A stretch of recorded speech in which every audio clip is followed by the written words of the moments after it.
Nuclear science has provided mankind with immense potential to do good, to treat and perhaps cure some of the most deadly of diseases, to provide virtually free electricity, to investigate the structure of the universe, to examine the most detailed mechanisms of the human body.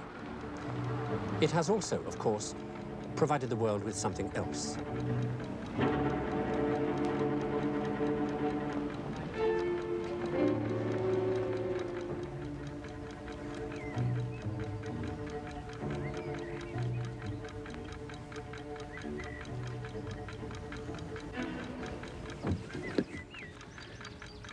This is the nightmare of the second half of the 20th century.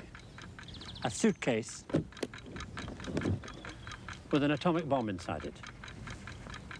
Once you steal the nuclear material, any physics graduate can do the rest. It's a timing device with an electrical circuit that fires two explosive charges which push the radioactive material together fast enough for it to go critical, and boom. And there is no security force on Earth that can prevent some fanatical nutcase from placing this gently in downtown anywhere. This breakthrough in military technology completely unbalances the situation carefully worked for over the last 30 years by the major nuclear powers.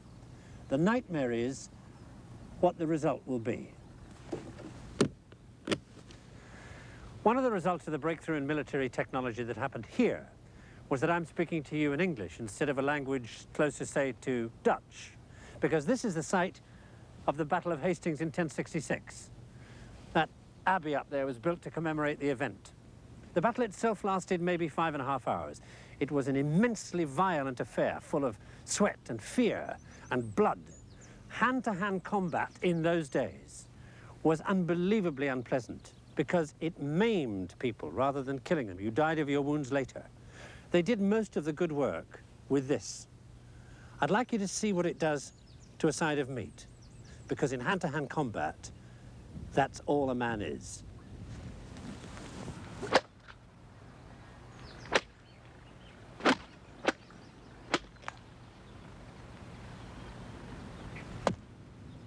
On a bitterly cold morning on October the 14th, 1066, about 16,000 men began to do that as hard and as desperately as they could to each other in this field here.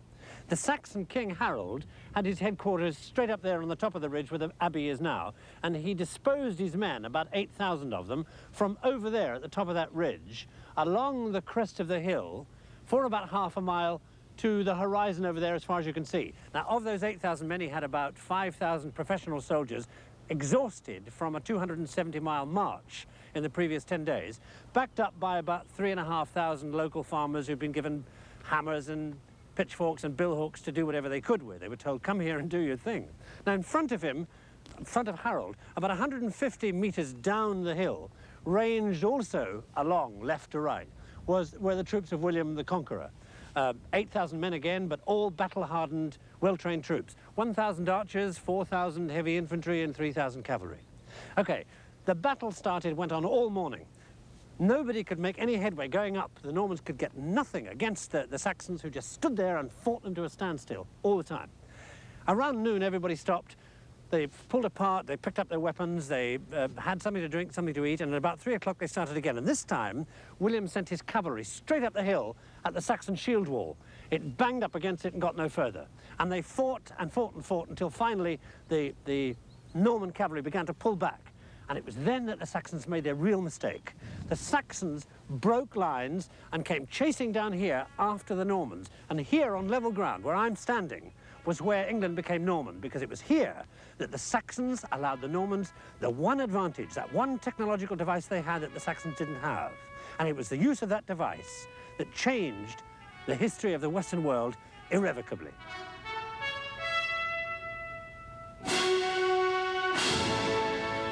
It's the way the Normans fought that tells you they were using that device. Look, see the long shield?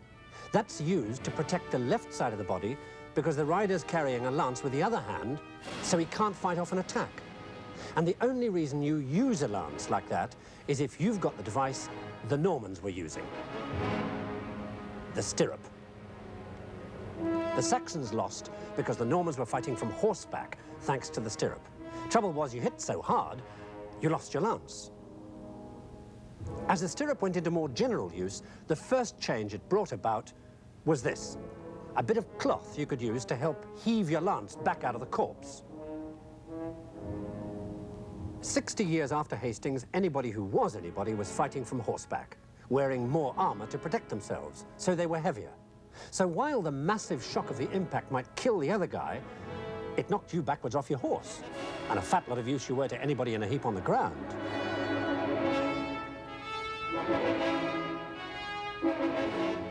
Still, this was such a good way to slaughter people, there had to be some way to make it work. And by the middle of the 12th century, they'd come up with what they thought was the answer. They raised the back of the saddle so the rider couldn't come off, and strengthened the saddle girth. Unfortunately, that just transferred the shock to the poor old horse. The only answer was a stronger horse that could take all that punishment. And rearing big horses, as anybody who knows will tell you, ain't cheap.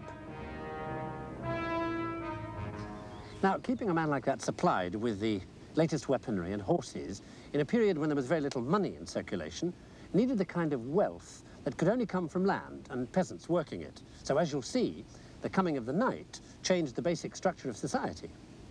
It also gave birth to the tournament. Now, in all the books, they're shown like that. But in reality, they were very different.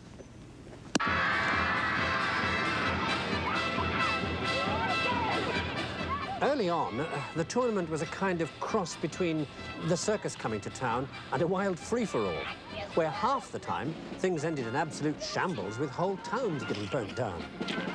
Things got so out of hand, even the Pope tried to ban the fun and games. Yes, these were definitely not the days of courtly manners and fair play. But behind all the chicanery and dirty tricks, there were two very good reasons for these affairs, and they both had to do with fighting on horseback. See, the idea of cavalry was a whole new thing, and you needed all the training you could get to use the lance right.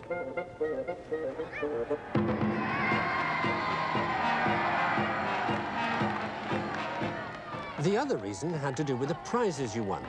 You knocked a guy off his horse at a tournament, and you took everything: his armour, his saddle, his horse, the lot. And that was as good as a free ticket to the upper classes, because it was only when you possessed all the right equipment and the horses that you got into the big league.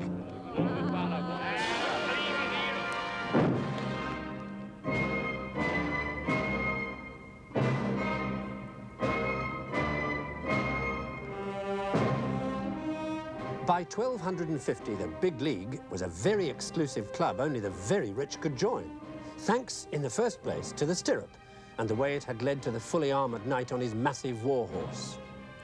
The aristocrats now made sure the club stayed exclusive.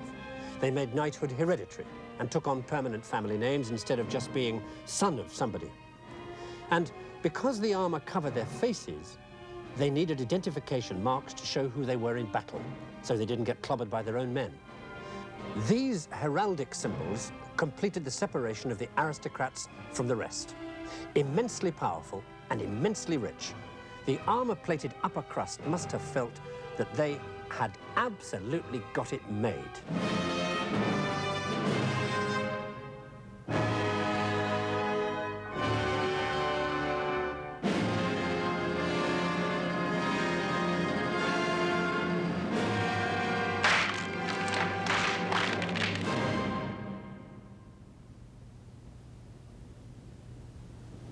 By the 14th century, the knight was a massive, expensive, complex, 2-ton war machine. And at full gallop, he would annihilate anything coming the other way, except, of course, another knight. And then, from out of the valleys of South Wales, came something that was to take away from the armoured knight his 4 centuries of domination, like that. We few, we happy few, we band of brothers, for he today that sheds his blood with me shall be my brother, be he ne'er so vile. This day shall gentle his condition, And gentlemen in England now abed shall think themselves accursed they were not here, and hold their manhoods chief, whiles any speaks that fought with us upon St. Crispin's Day. That was the Shakespearean version of this man, Henry V, talking about the day when everybody discovered that it was never going to be the same again for the knight on horseback, at the Battle of Agincourt in northern France, between Henry and the French on the morning of October the 25th, 1415. It's funny, isn't it, how we all seem to need big-time heroes like Henry. And yet you read the Shakespeare, the heavy stuff, and you come here to Westminster Abbey and you see the king lying on his tomb and the sword he used in the battle. And you totally lose sight of the fact that as a young man of 28, well, Henry may have been a dab hand with the magic words, but he would have been nowhere in that battle if it hadn't been for the one thing he had and his French enemy didn't. And I don't mean his princely sex appeal. Let me tell you what happened. Henry here had, about 8,000 men, knocked out with fatigue from marching non-stop for 17 days in the rain. About a mile away, across a battlefield of mud, there were 30,000 Frenchmen, half of them fully armoured aristocrats, who'd been up the previous night because they'd slept in their saddles because they didn't want to get their lovely armour dirty. They were an arrogant, overbearing, effete lot, full of death or glory and me first. So when, at about 11 o'clock in the morning, Henry had some arrows shot at this mob in order to get them to do something, anything, because they'd been standing around arguing the toss about who should be running the French army since 7 in the morning, they suddenly upped and charged straight at Henry, straight across a sea of mud, straight onto the stakes that the English had put point up in their path. And that was when Henry played his trump card, didn't you? He called up the secret weapon his grandfather had discovered in the mountains of Wales. And when it came into action, the slaughter was unimaginable.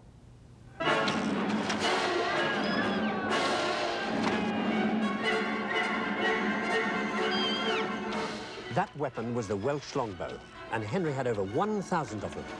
In the hands of a master, the longbow would kill at 400 yards. And in 3 bloody hours, the French were massacred.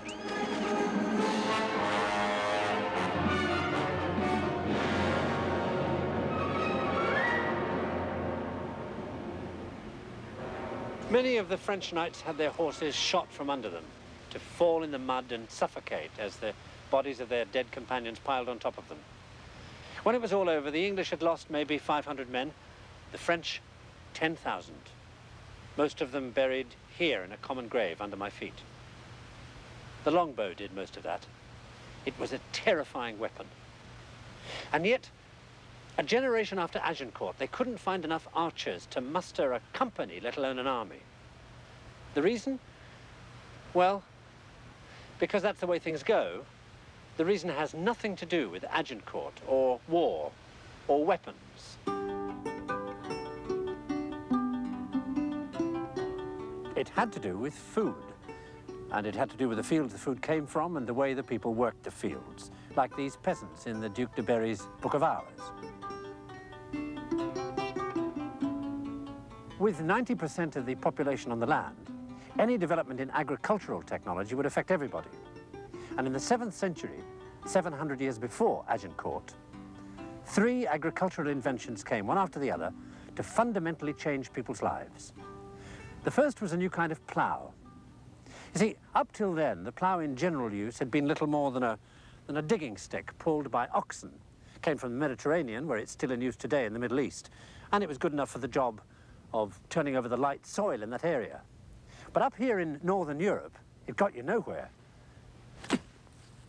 Soil's too thick. So, when around 700 AD, this came along, it made a very big impression. It had wheels, it had a knife to cut through the sod, and the ploughshare had a curved board attached to it. This new plough would cut through anything. Look. Hey! You see what the knife does? It cuts open the sod and makes it easier for the ploughshare that follows. And then the curved board throws the soil up and away to one side, leaving a clean furrow. With a team of, say, 8 oxen in front of this, you could farm the thick, rich land up here that no earlier plough could ever have done. It was bloody hard work, but it could be done. So by about 900 AD, this plough was opening up the north really fast, clearing the forests, producing more food. And in consequence, the population was rising. Woo! Now, in those days, this would have had a team of oxen up front, not a horse. The plough and the oxen were very expensive. Few peasant farmers could afford the whole deal. So they formed cooperatives, each man bringing what he could. And as they began to work close together, they began to live close together in big groups, villages. That's why villages happened.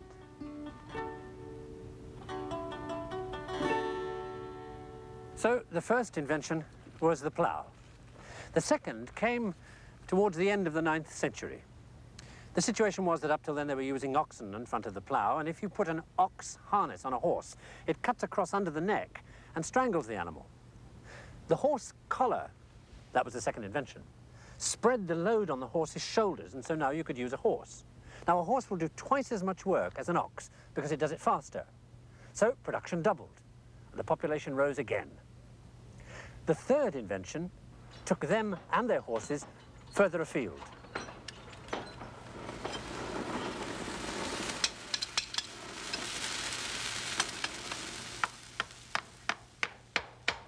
Yes, it was the horseshoe. See, with a shoe, you can use a horse in all weathers, over rough countryside, and it'll carry heavier loads further. So now you had a work animal and a transport animal. And by this time, there was plenty to transport because they were producing so much, they had a surplus. You see, at the same time as all this, a new crop system came in, the idea of using 3 fields, the 3-crop rotation system it's called. One field is fallow, so the animals can graze on it and drop manure on it. One field is sown in the autumn with cereals like oats, for example, to feed the horses. And one field is sown in the spring with legumes, peas, beans, carbohydrates, vegetable protein. This was why they dropped the longbow, because when you have enough food to sell the surplus for cash, you've got better things to do on a Sunday than obey the law and practice archery. People went into business, they opened taverns, they even played games. That's why they couldn't find any archers. Nobody was practicing. They were too full of beans.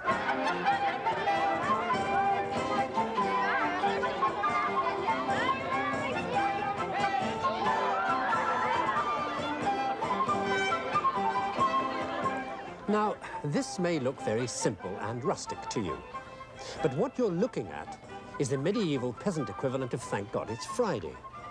All the more so because they'd never had one before. A day off, I mean. Thanks to the agricultural revolution and the opening up of new land with the plough, there were actually spare goodies a peasant could take to market and sell for that amazing new stuff, money. All over Europe, the medieval lower classes started doing something absolutely unheard of. They started enjoying themselves. Some of them even started washing. The reason for all this dynamic activity was because as Europe recovered from the chaos and confusion of the 10th century, prosperity, if I could just have your attention for a moment, prosperity encouraged trade, and merchants began to travel around selling anything they could get people to buy. Between 1150 and 1300, the population tripled. Towns grew up, so did the number of craftsmen and professions, and so did the paperwork and the bureaucracy. If you think about it, these must have been great days for most of them. Cash to buy things with, paying the landlord rent instead of forced labor, justice, perhaps, at the new village law courts, even a little personalized medical treatment. It may have been a bit rough, but it was better than nothing. Well, almost. Okay, so a peasant couldn't get to be a prince, but he could expect his kids to grow up to a better life. Meanwhile, as the rustic rollicking continued, in the king's palace, it was lead balloon time. I mean, here were all these hayseeds committing the unforgivable sin of not doing their duty, which was to work till they dropped and practice the longbow on Sundays. Remember the longbow? It took a lot of practice to make a good archer who'd go out and get himself slaughtered for you, and these idiots weren't getting the practice. It began to look to the kings and princes as if you couldn't go out and have yourself a nice old-fashioned war anymore.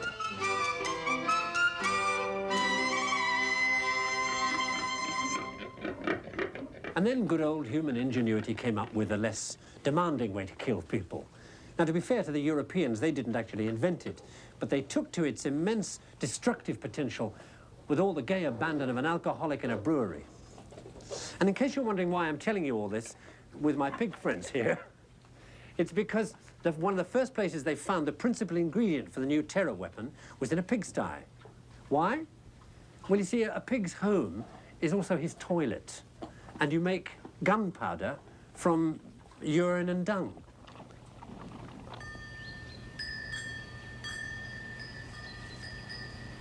Using that kind of muck to get to this lethal powder involved going through a bit of chemistry first. The urine became ammonia, and the bacteria in the dung turned the ammonia into a nitrate.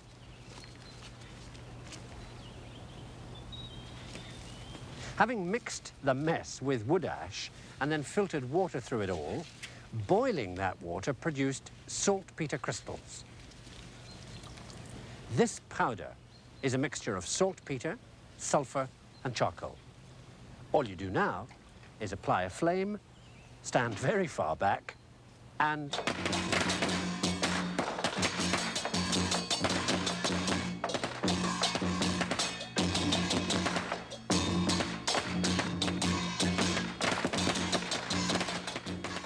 gunpowder was a Chinese invention, and they had it maybe 700 years before we in the West got our hands on it. And it's very probable we only got it because the Arabs picked it up in China and brought it back with them, like they did with so many Chinese ideas. It's very likely that whoever it was who invented gunpowder, he was one of their philosopher-chemists, actually searching for the secret recipe for immortality. Ironic, isn't it?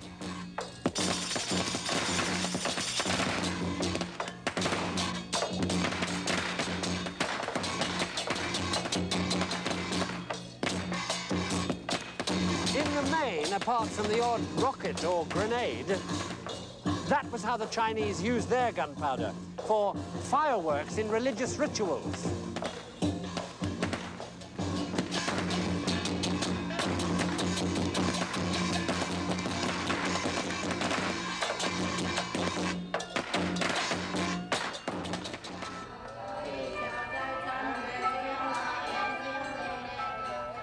Which brings us, for a minute or two, to the business about the Chinese inventing everything, and yet not using it the way we did.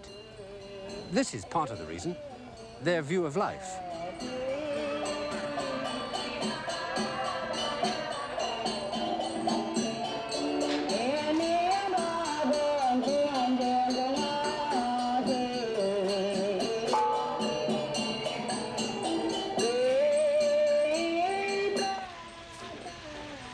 The thing that surprises us in the West, because we use everything we can get hold of to cause change to happen, is that the Chinese had so much and changed so little.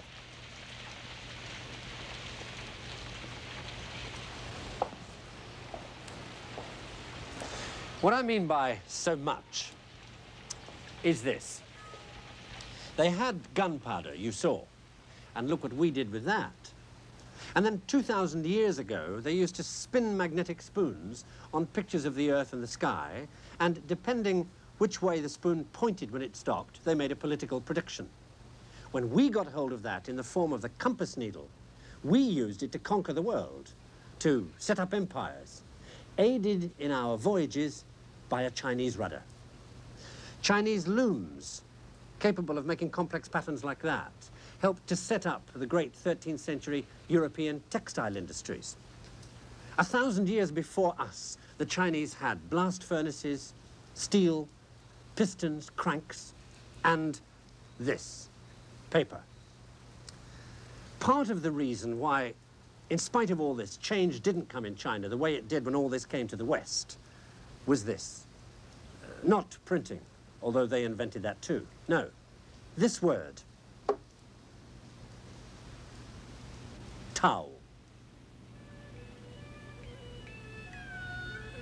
Tao. It means the universal way, the fundamental order of nature. The Taoist scholars were a group who looked for some rational order in things, to see how the universe worked. And because of their investigations, gave China what we would call technology.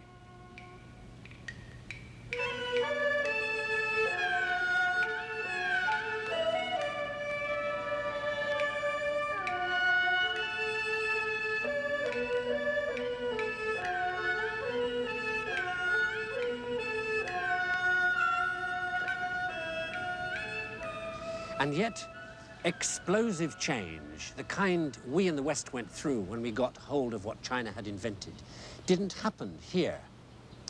And to explain why, I'm going to have to hit you with a bit more of inscrutable Chinese philosophy. You see, the Chinese believed that the universe was filled with Shen, a spirit that was in everything, and that all you could do was contemplate it.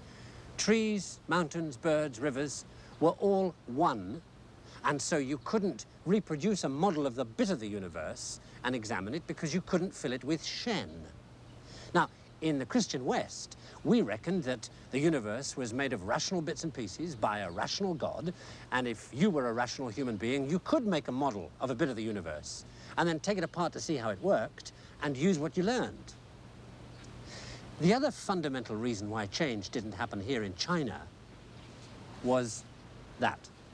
Water.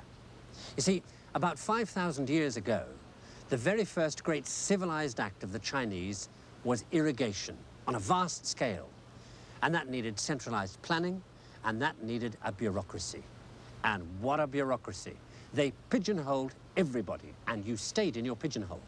I mean, you were a merchant, you saw a bit of technology, and you thought, ha, this will give me a lead over the other fella, I'll rise in the world. No way. You were not permitted to rise in the world. So you didn't bother. No incentive, no change.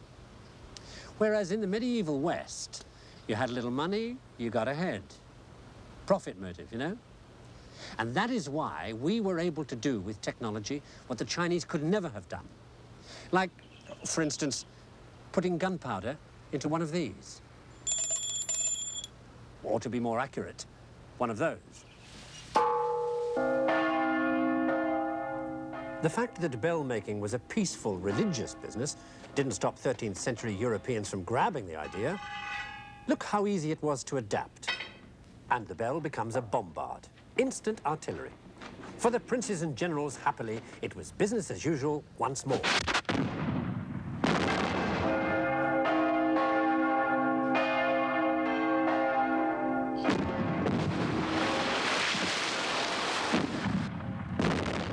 This picturesque little town, called Cividale, near the Yugoslav border, was one of the first places where the exciting new way of killing people was tried out in 1327 by a bunch of passing Germans. Now, early on, the new guns made more bang and smoke than real destruction, and each cannon could only be fired about 10 times a day. But a mere mention that guns were on their way was enough to make a town surrender. Well, what more could you ask? In no time at all, everybody wanted one to play with.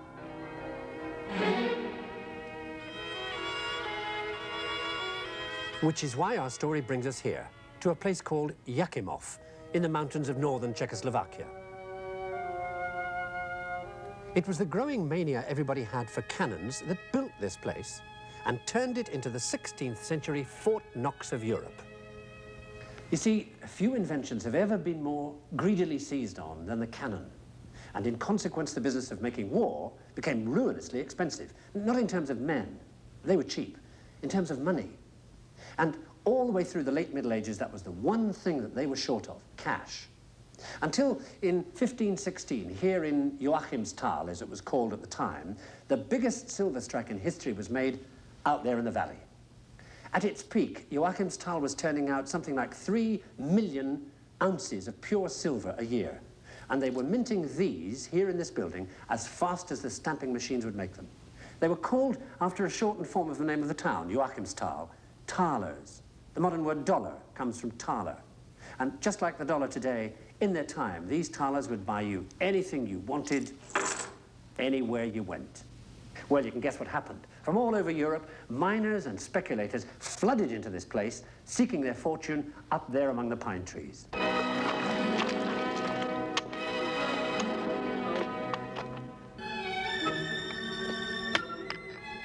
In these mountains, the prospectors found no less than 134 separate silver veins, each one richer in the precious ore than the last. Some of the mines had tunnels running 7 miles long and shafts going down to 1,200 feet.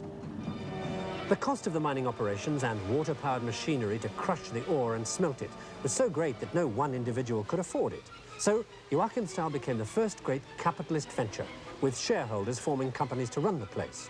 And as the water flowed, the mill wheels roared and the hammers pounded, the owners of these lonely mountain mining villages made money hand over fist.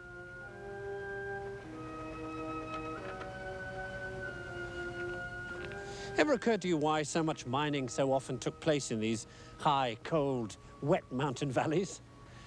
Trees is one reason. They built everything from trees. The trees provided the fuel for the blast furnaces. And then when it poured or snowed, which it very often does here, the mountain streams would turn the water wheels that operated every single bit of machinery a mining engineer needed. And the reason we know what kind of machinery they used is this. It's a book written by the local Joachimsthal town doctor, a fellow called George Bauer. He wrote it under the pen name of Agricola. It's called De Re Metallica, About Metal. And it was the miner's Bible for 200 years after it was published in 1556. Look, it talks about everything. Above all, it talks about how you get water out of a mine, because as they went deeper and deeper, the problem of flooding became a nightmare. Oh, they had water-powered systems to handle it, but at the lowest levels, the water was pouring in as fast as they drained it.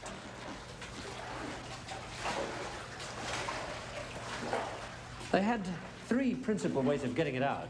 One was to use a chain with balls of cloth on it, and the cloth would soak the water up at the bottom and they'd squeeze it out at the top. The other way was to use a standard system of buckets. The third and most efficient way was this. See, here's the water wheel operating either on the surface or down in the mine, and using a system of cranks to pull piston rods up and down. It's a suction pump, but look how they had to do it in 3 different sections. Now, that was because, for some mysterious reason, they couldn't get the water further up than 32 feet. It would go that far and then it would stop.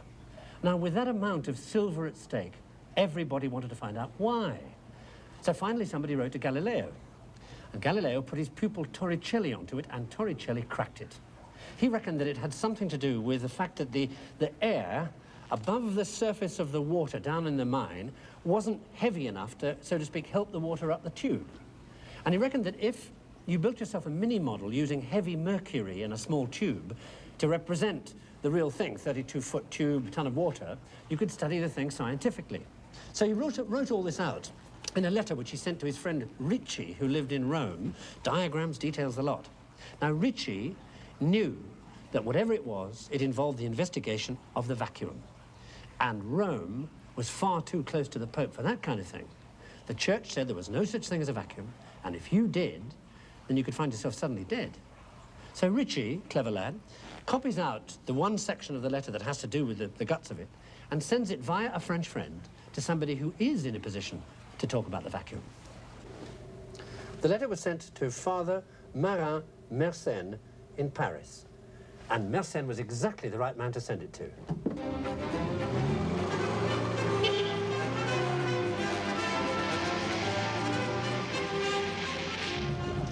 First of all, because he was in Paris and a long way from the Pope. And second of all, because he was a scientific monk with the biggest address book in the 17th century. With his contacts, he wanted something fixed, he fixed it. He was known as the postbox of Europe because everybody would write to him with their ideas and he'd spread the word around. In this case, he mentioned the matter to a friend of his who was going to be passing through the town of Rouen. Interesting, the business of communications. We take it so much for granted today. I mean, this French postal van, it's so common a sight as to be almost invisible. And yet it's because we can communicate so easily that change happens so fast. Something new, television tells everybody. And in Mersenne's time, in the 17th century, The new postal services made a real impact on the spread of ideas and the changes that happened because people could contact each other. Like in this case, for example.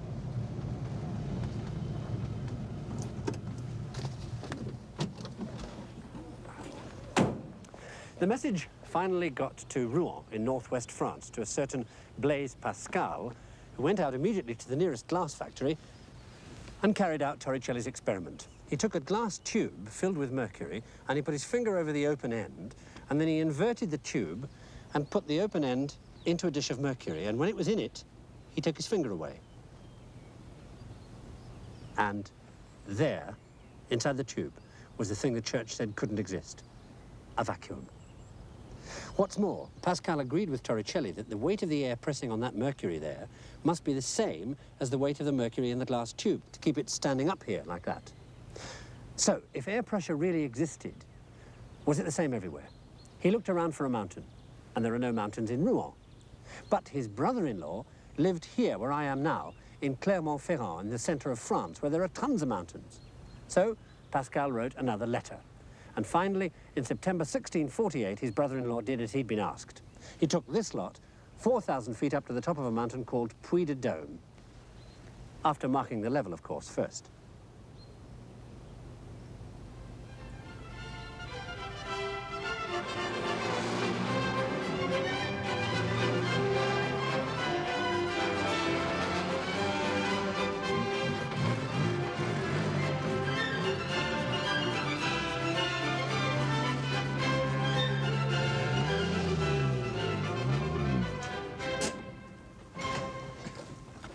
At the top, he observed the tube in fog like this, in rain, in shine, indoors and out. And in each place, the level stayed stubbornly the same, about 3 inches below what it had been at the bottom of the hill. So the air pressure up here on the dish of mercury was less because it would only support that much mercury instead of that much. Everybody was delighted. They'd invented the barometer. This is one of those moments in history when, because this has happened, the field's wide open. You can go in any direction. Vacuum research, meteorology, investigation of gases. But the route we're going to take happened because a man was on the night shift.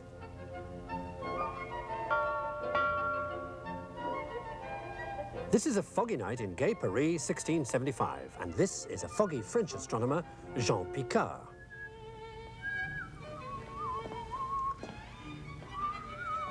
On his way home from his observatory, Picard was jauntily swinging his new barometer when suddenly...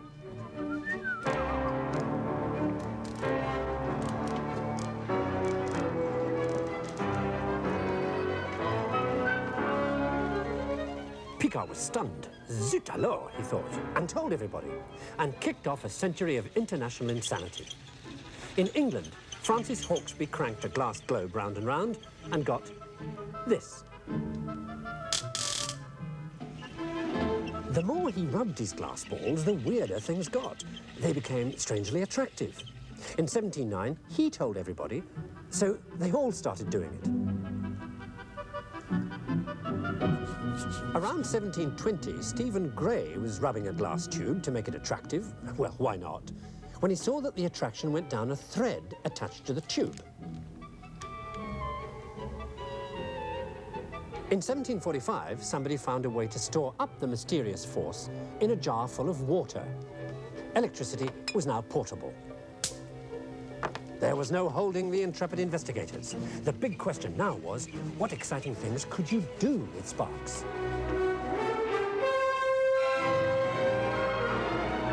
German ladies of evident charms were placed in special chairs connected to a Hawksby machine. And when a good stiff charge had been cranked up, young men were invited to try their luck.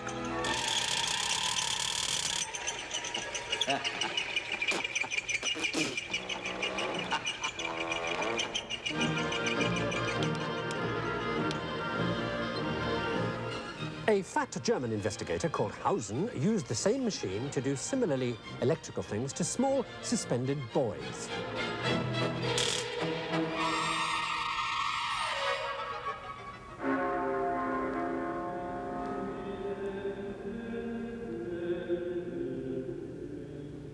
flamboyant French friar called Nollet, who gave private courses in electricity to beautiful women and couldn't get out of the habit, decided to run a charge through multiple monks to see if the effect would produce an uplifting experience. It did.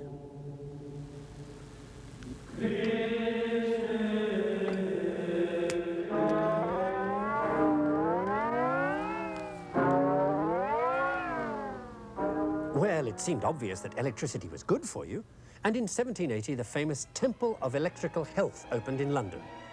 Star of the show, the Magnetico-Electrico-Celestial Bed, where, accompanied by an orchestra, electrified couples who couldn't have children could, thanks to the inevitable cranking of the Hawksby generator. You wanted ringside seats?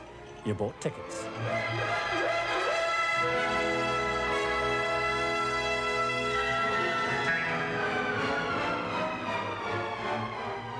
In spite of all the ballyhoo, the bed failed, and its owner went off and sold mud baths. Still, others persevered. Around 1783, an Italian called Luigi Galvani was poking around with a metal scalpel one day. Oh, it's all right, it's only frog's legs. I guess he was fond of frogs. When suddenly, the leg lying on a metal plate jerked. Galvanized by this discovery, Galvani announced animals made electricity. In 1800, another Italian, with the electrical name of Volta, got it right. Volta saw that the electricity came from reaction between Galvani's scalpel and the metal in the plate under the frog. So he built a pile of differing metal plates and got electricity, called it his pile. Well, now our loonies had Volta's pile to give them constant electricity. There was no stopping them. Various attempts were made to send current down wires which would cause pith balls to swing. Each wire and ball represented a letter, and the message could be read off the other end. They actually got it going between Madrid and a town 26 miles away. Then came a really zany one. If you put an electrified wire into water, it makes bubbles. So yes, you've guessed it. A German doctor used the bubbles to send messages. Things ended in typical chaos when somebody tried electricity with gunpowder.